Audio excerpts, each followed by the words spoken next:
Now, does this mean that Bharti and Walmart will still continue with their retail plans? Will they be independent of each other? That's the piece that needs to be answered. Remember, we've seen quite a bit of flux that took place in this joint venture right from the beginning. We saw the CEO of the joint venture quit earlier this year. There have been allegations by various investigative agencies on issues of corruption, alleged issues of corruption, and you've seen the final nail in the coffin, really. Sunil Bharti Mittal came on record a few weeks ago, specifically saying that the ball is in Walmart's court. 2 days ago, you had Scott Price, the CEO of Asia Pacific of Walmart, in an exclusive interview to Bloomberg in Singapore, in Indonesia, talking about the fact that that discussions were still on to continue this joint venture, and that there were issues with the rules laid out by the government as far as opening up the foreign direct investment is concerned, specifically on the 30% sourcing norm. And that, he said, made it tougher for the joint venture to operate.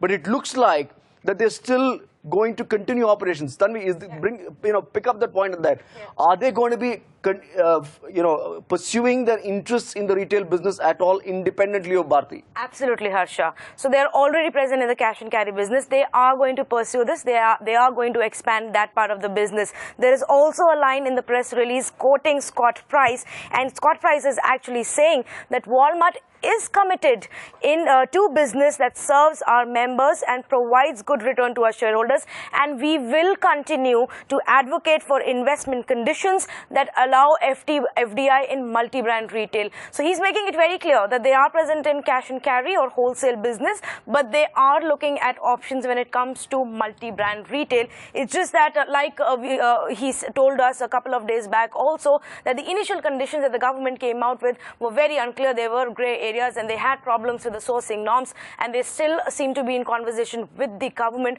on the way forward. So that is something that we will have to watch out for, and we have to keep in mind that Bharti has made it very clear that they will continue to operate Easy Day. That is their front-end retail venture. They had back-end support coming in from Walmart on that, and that they will continue independently. So both of them continue to remain in the retail business, but will now operate independently.